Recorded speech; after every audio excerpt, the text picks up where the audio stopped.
6 outfit changes. Yeah, you fashionista man that you are. Is it chic or is it cringe? A lot of our brides now, they don't want to be cringe on their wedding day. Chic or cringe? Modern wedding trends. Mark and I are going to be discussing trends today that are chic to one of us and cringe to the other one. So let's jump straight in. It's 2025. Yeah, and, it is. The year of being the individual, having individual elements to your wedding and having fun with it, being individual to the couple, all that kind of thing. Yep, And with absolutely. that comes these interesting trends that we've sort of brought on that everyone's doing now. We see it all on TikTok, Instagram, Facebook, all those kind of things. Yeah, and are they trends or are they just attention-seeking, off-the-rail type behaviour? And do you need to adopt it for yourself? Because that's the thing, we've got so much data coming in. How do we know what's chic or what's cringe? Yeah, exactly. You know, just because somebody else does it and has multitudes of likes, does that mean that it's chic? Or could it still be cringe and people are liking it because it's cringe? Because that's the main thing. A lot of our brides now, I'm hearing it a lot now, they don't want to be cringe on their wedding day. Okay, so what does that mean? Tell me what that means. Well, I think cringe is like you don't want to look at something and just go, ugh. You know, it's the face you make when you look at something and go, Okay. And it's that idea of like, don't want to be uncool. You don't want to be like done before. Like you don't want to look back at. It's kind of like when I hear like the brides talking about like mum's dress and they're like, oh, mum's dress was a bit cringe. You know, they sort of look at it and they go, ugh. Well, it was a low point in bridal fashion, the 80s. Oh, I disagree. I feel like the 80s bridal fashion was over the top and, you know, it was decadent and jip, that's fluff, it. fluff, fluff, It was decadent. It was over the top. It was petroleum. It was like everything. Pomeranians dressed up, most women in those days. Poisoning the planet, but we had a great time doing it. Oh, yes, they were. They were.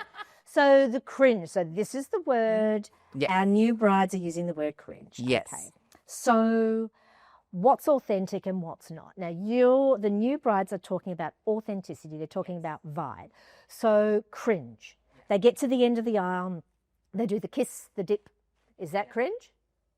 Look, for me, I quite like a little dip at so the end. I quite like it. Oh, so we're already starting well when we're already green. Oh, well, I it'll love get it. worse. Don't worry. That's it. You know how it is. Look, I don't mind a little choreographed dip. I mean, it is a little bit of a TikTok cringe trend. I think once you add in like the exploding fireworks at the back, or you've got like a Dry couple ice. of doves flowing through. Yeah, you got the dry ice, mirror walkway and stuff. That's when you start getting cringe. Whereas like, But why is it cringe though? Is it cringe because it's just like, oh my God? I think because everyone's done it. You know, everyone's done a little mirror walkway.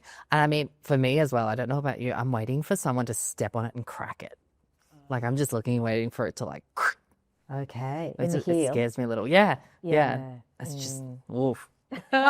You'd like that. And does she fall through or does she just keep going? Oh, could you imagine she fell through? Oh my goodness. Yes. Like how do you recover from that? I don't know. That's where you go cringe. If you're like walking on your mirror, like your mirrored walkway and then suddenly you just crack into it. Yeah, the poor thing. And then, what do? You just keep going and recover. And I think, you know, the cringe factor is around the celebrity wedding. Yes. And there's been a few, we won't mention names because everybody, I think it's been done to death, but the celebrity weddings tend to be an order of magnitude into the cringe area. Now, they've got as much money as they want. They can spend whatever they like, but it doesn't mean that they've got intrinsic good taste. Well, that's it. Money can't buy taste, and they always say that all the time. And I think that's the thing with celebrity weddings is because they've got the money to buy anything and everything. They're so influenced by social media because they can have just about anything money can buy. So they'll have the mirror walkway because they can. They'll have the big flower arches because they can. You know, they'll have every single social media trend that they can have because they don't know what's popular. They just know they don't know what's chic. They just know what's popular or expensive. So they're like, just buy me that. On top. Yeah, On top. exactly. Okay. All right. So champagne tower. Chic or cringe?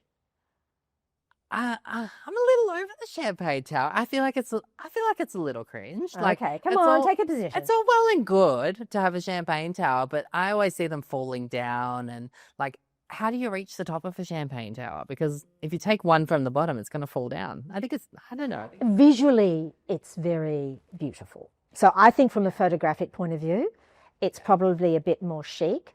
But I know, as you say, the practicality of it is, okay, have we been done? And that's the thing that we're dealing with as well.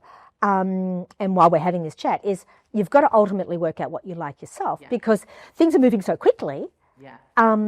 You know, we've got brides saying, well, the dress I'm buying today, is that going to be popular in a year's time? It's like, you'll be wearing it in a year's time. It's going to be popular. That's it. And I think as well, it's something like Champagne Tower. It rolls into that idea of like Instagram and TikTok weddings where it's a beautiful champagne tower, but I've just paid thousands of dollars for something that I actually can't use because if I take something out, like if I take a single flute out, it's going to crash the whole thing down. So here come all the waiters. Like that game, you know, that game with the blocks? Yeah, Jenga. It's like Jenga. Yeah. So then you've got all these waiters coming out with the champagne flutes and you're sort of like, well, I've just paid thousands for a giant paperweight. Yeah, but it's fun. It's fun. I think it's fun. Fun. Okay, so mid-reception beauty stations for guests. No. Everyone's already bought their own makeup. Yeah, I like it. Like there's mirrors in the bathroom. Everyone's already got their own makeup. You've been dancing for 4 hours. If there's just that little station over there, just for those little touch-ups, I think it's quite cool. I feel like there's a little Mecca Cosmetica thing happening over there. And if I can go in, like going into a disco in London many years ago, you'd go into the ladies' room and they'd have all of that stuff there so you could touch up. I think you've already got, like, for the women that I know, they've already got their makeup in their bag. They've got, like, little, like, lipstick, like your essentials you bring with you. And then if you go into the bathroom, usually the mirrors in there are quite big anyway. So I feel like you're fine. And then after a certain amount of time, you don't care how much, like, you don't care what you're looking like when you're 3 hours deep dancing on the dance floor. You're just going for it. But if you did need that, I just think it's a nice little twist. It's nice, something different. So you're saying cringe, I say chic. Okay. It's a little cringe. Surprise karaoke instead of speeches. Oh, no. Oh, I feel like I'm the negative person. I hate karaoke. I hate it so much. But I think it's just like, it's kind of like when you do like forced choreography on your, forced choreography on people. I don't know if we're doing that, but it's like, for people who don't want to do it. Everybody's got to do the bus stop or the nutcracker or whatever. Yeah. Oh, it's like you get a DJ. Nutbush. Yeah, nutbush. Or you get the DJ that's like, come on, everyone on the dance floor now. Like, you over here, you over here, you over here. Hop on the dance floor now. Like, whenever it's forced fun. I think that's what I'm trying to think of. Okay, so that's cringe. Forced fun. Yes. I think it's very cringe because it's like, just let people enjoy the night. Let them relax into it the way they want to. And don't like try to force them to have fun your way. Yeah. And it just speaks to, like, I love couples being individual. But karaoke, like... I know. Look, I have to say... Give the mic to someone. I'll stop and update my lipstick, but karaoke and having to listen to people sing out of tune... Yes. Yeah, no, bad. I feel like if you get to like 1 a.m. and there are still some stragglers that want to have a bit of karaoke, just find a karaoke. Yeah, after party stuff. That's it. It's after. Hiring a TikTok-ready content creator. A TikTok-ready content creator... Oh, I want to be on the fence about this because I don't mind it. I can see it's a big trend coming in. Yes, and I like it.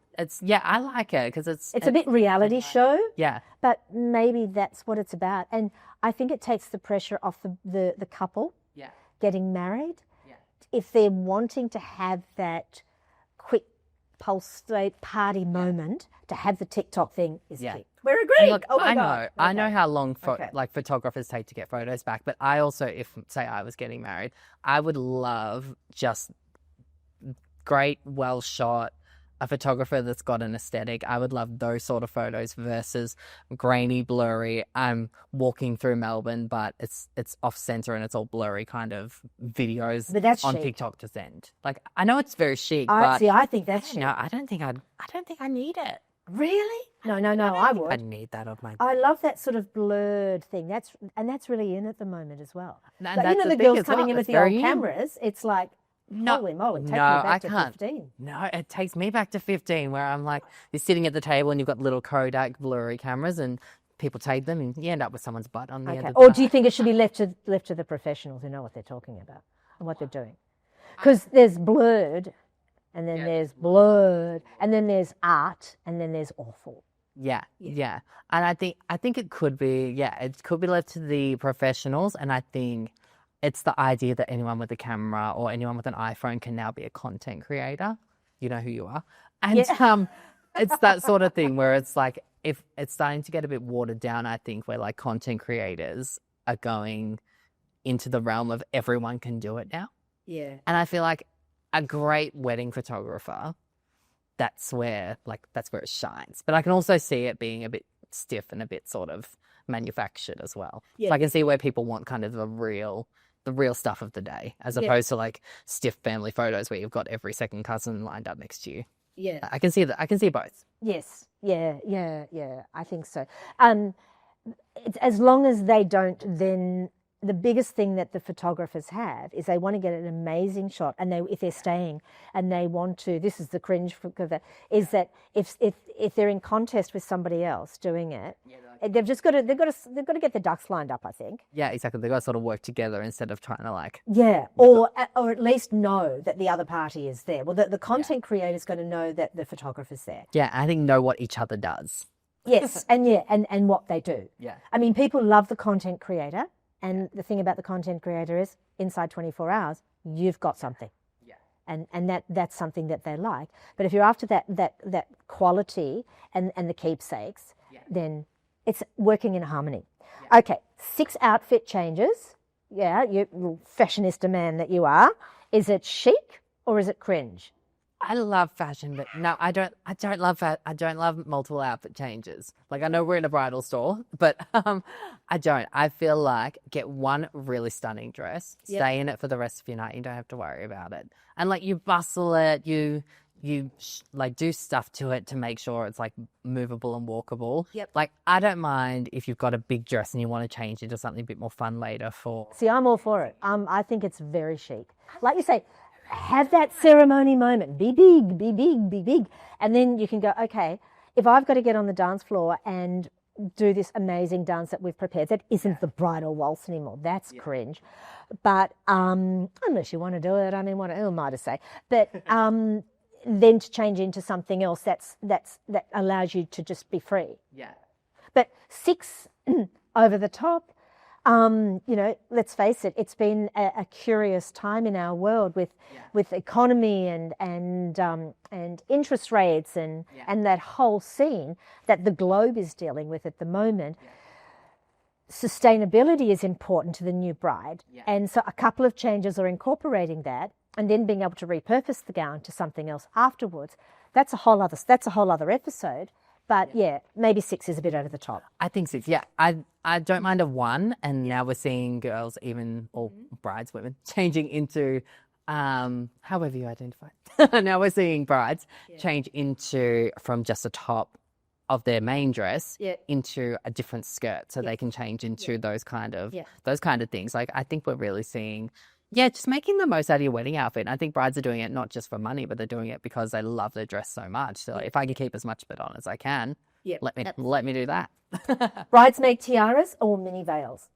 Oh no, ew, that's Vegas. Yeah, that's Vegas wedding. It's very bougie though, isn't it? No, not for. That's a bit main character. Yeah, that's it. That's kind of the main character energy. But what if the bride wants this whole sparkle thing happening?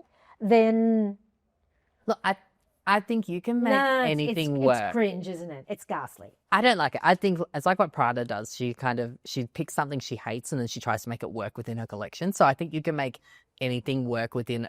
All right, so take the tiara off and turn it into a necklace or a pair of earrings. That's it. Or like if you've got everyone in a tiara, you can have like everyone matching, and it like becomes a look. Yeah. But because I got a vision in my head of like all veils as well, and they've got little veils, and you've got your big veils for the. But I think the veils for the custom ice cubes with your faces inside. It melts. Who's got time? It melts. Who has got the time? It melts. It's an attention-seeking moment, isn't it? Who has got the time? Yeah. I don't like. I'd love to meet the person who's got the time for that. Yeah, but they don't do it. I don't know. Somebody carve it out.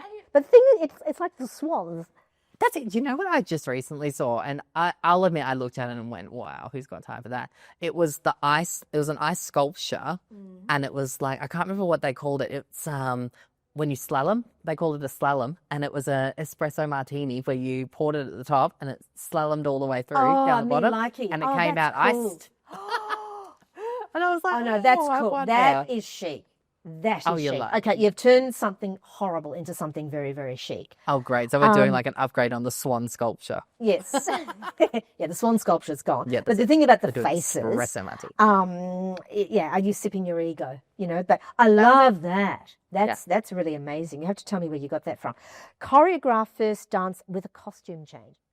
Oh, so I think that'd be, look, I'm not gonna lie, I love a choreographed first dance. Okay. Mainly because I think It's not too Dancing with the Stars. I know it's their wedding day. And do I'm it, like, do it. I think choreographed, people are getting choreographed wrong in terms of they go too hard with it, if you know what I mean. Like, it's not Dancing with the Stars. You don't have to have like lifts and throws and things. Yeah. But I've been to so many weddings where the bride and groom literally just hold on to each other and they just sway. I know. And you're like, can you just do like, terrifying. just do a little, like, just do a little movement Just around. twirl it. Do something. Yeah, do a little twirl, Yeah. even a little dip at some point if you wanted to. I feel like that's going like your full. Our brides, full there, but- tend to choreograph.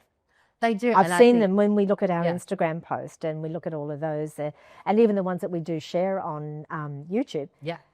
And that's the thing where it's, They like, got- it's just a little bit. It's Yeah. just like a little bit to make it look Finesses purposeful. it, doesn't it? Yeah. Yeah. So I'm good with that. I love it. It's very chic. Yeah. Wedding hashtags. Good, bad. Look, I think it's. Sorry, I'm very torn on this one because I feel like Is it retro? I don't think it's retro. I think the wedding hashtags are good because as you're taking photos, you can sort of upload it to the couple and they can get, like what you were saying, the instant feedback from the night in a way. Like you can get instant photos, you can get all this sort of thing. So I feel like it's nice for the bride and groom to sort of compile their stuff. As long from as like it's somewhere separate, because I think a lot of the brides now and grooms and couples, brides and brides, grooms and grooms, want to have a bit more control over how their media is sent out into the world. Yeah. And I think the key would be make sure you made that clear before the day. Yeah, I think that's it as well. And we're seeing a lot more brides now doing that sort of unplugged ceremony where they're like, look, this is our day. We'd love to share photos first. So once we've got our photos back, which are the professional nice ones, no offense, guys, but they're the professional nice ones, then you're more than welcome to share your photos from the day or upload them to, say, this hashtag, which is maybe privated. I'm not sure how those sort of hashtags work. Yeah. But they might be privated or they're just sort of... I don't know whether you can. Yeah, I'm not sure. But yeah, just upload them to this hashtag and that way they're all sort of contained within the one hashtag kind of thing. Yes. So people aren't just posting them everywhere. I think that it's really cool, and I think that as a guest you do have a responsibility to let the couple know what you're doing. So the key takeaways are, okay, trust yourself. Yes. Okay. Yeah. Don't worry about the trends. I say if it's not cringe to you, then it's in. Yeah, exactly. And it's I think it's the kind of thing where we're two people and even we've had differing opinions. Yes. You know, so, and if we got, say, a third person in, they'd have a differing opinion on what they think is chic or cringe. Yeah. And that's with everyone at the wedding. That's with the bride and groom as a couple. It's with everyone. So it's just, like you said, being true to you and being true to what you guys want to do for your wedding. Because at the end of the day, everyone's got that opinion of what they, like what they think your wedding should be. Yes. And you've just got to follow yourself. Yeah. Absolutely. Whether you loved or hated our takes, whether you thought we were chic or cringe, feel free to like and subscribe for more videos coming soon.